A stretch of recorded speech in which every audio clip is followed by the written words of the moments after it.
En fait, cette idée de faire cet échange entre professionnels, ça vient des discussions qu'il y a eu au sein du groupe, enfin des groupes de rédaction du guide de bonne pratique Torchi, puisque contrairement à ce que son titre pourrait laisser croire, en fait, c'est pas vraiment un guide pour apprendre à faire la construction en terre crue.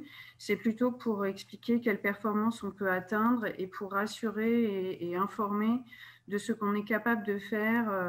Et c'est plutôt à destination des maîtres d'ouvrage, des contrôleurs et puis des assureurs.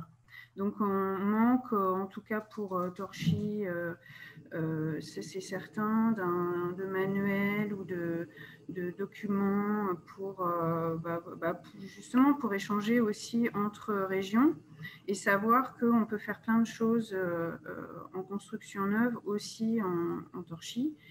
Et en particulier là sur le plâtre, en fait, il y en a énormément en Normandie, mais on ne le reconnaît pas forcément comme tel.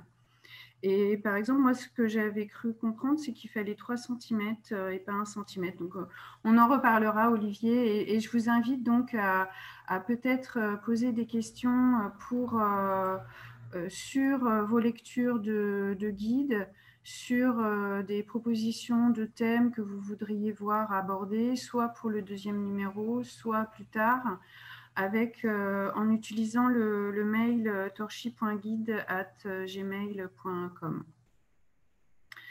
Donc, je voulais repartir aussi sur la définition. En fait, on a bien vu avec les exemples d'Ecopertica que en fait, on est arrivé à une sorte de fusion des définitions de terre allégée, de Torchi, et donc ce n'est plus possible de voir ça séparément. Mais c'est pour ça qu'on a proposé d'aborder ces sujets totalement ensemble. Alors, je voulais vous montrer... ah oui, alors moi aussi, il faut que j'active mon partage d'écran.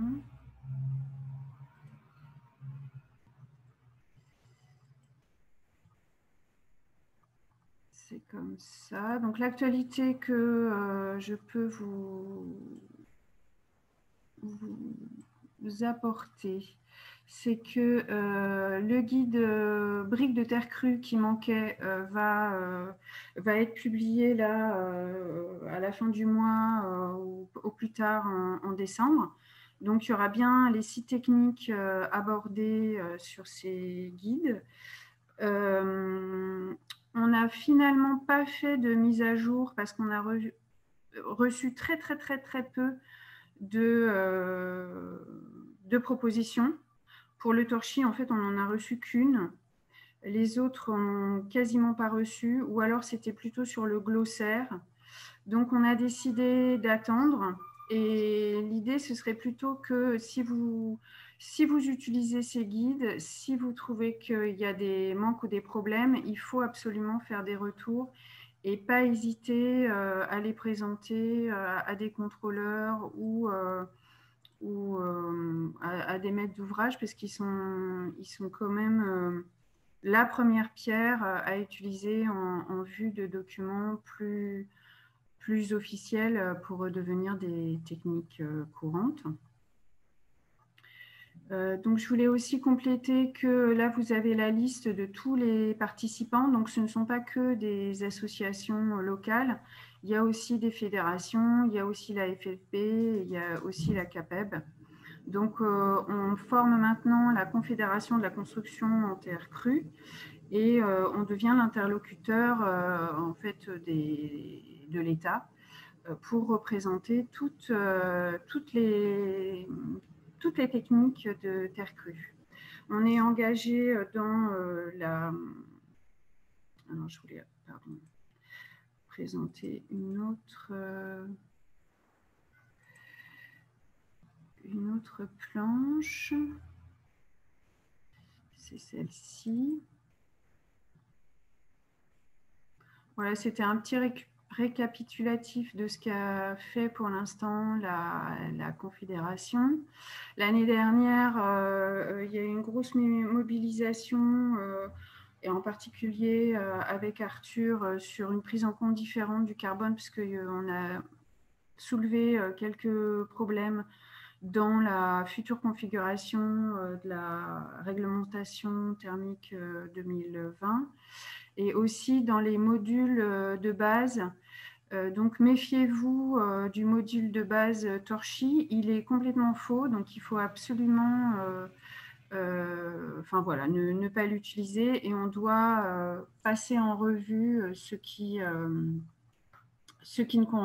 n'est pas satisfaisant dans la base INIES.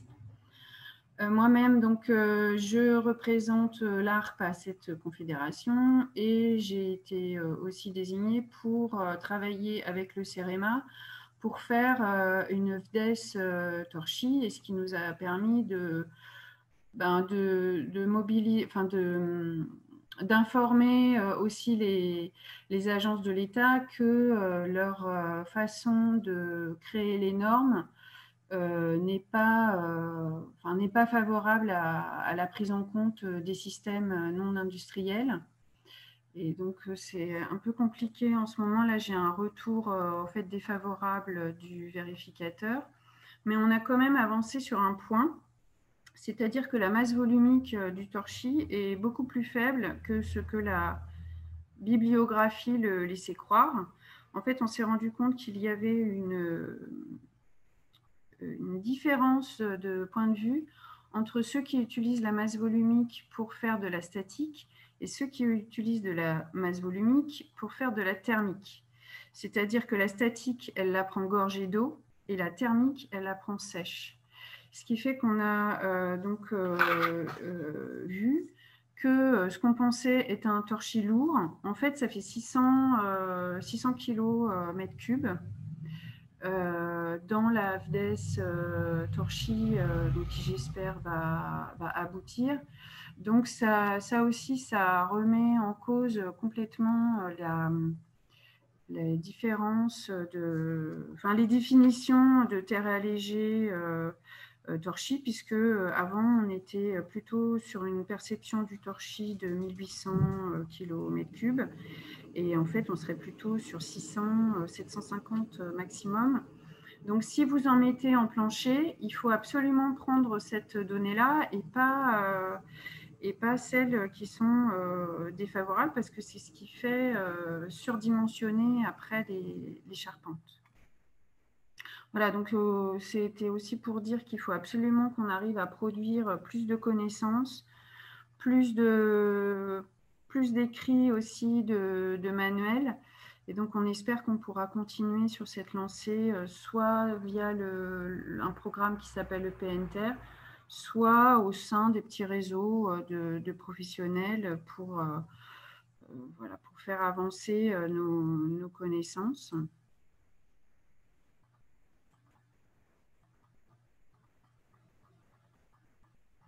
Et puis, je vais vous proposer de passer au deuxième sujet, qui était l'acoustique. À moins que vous ayez des questions.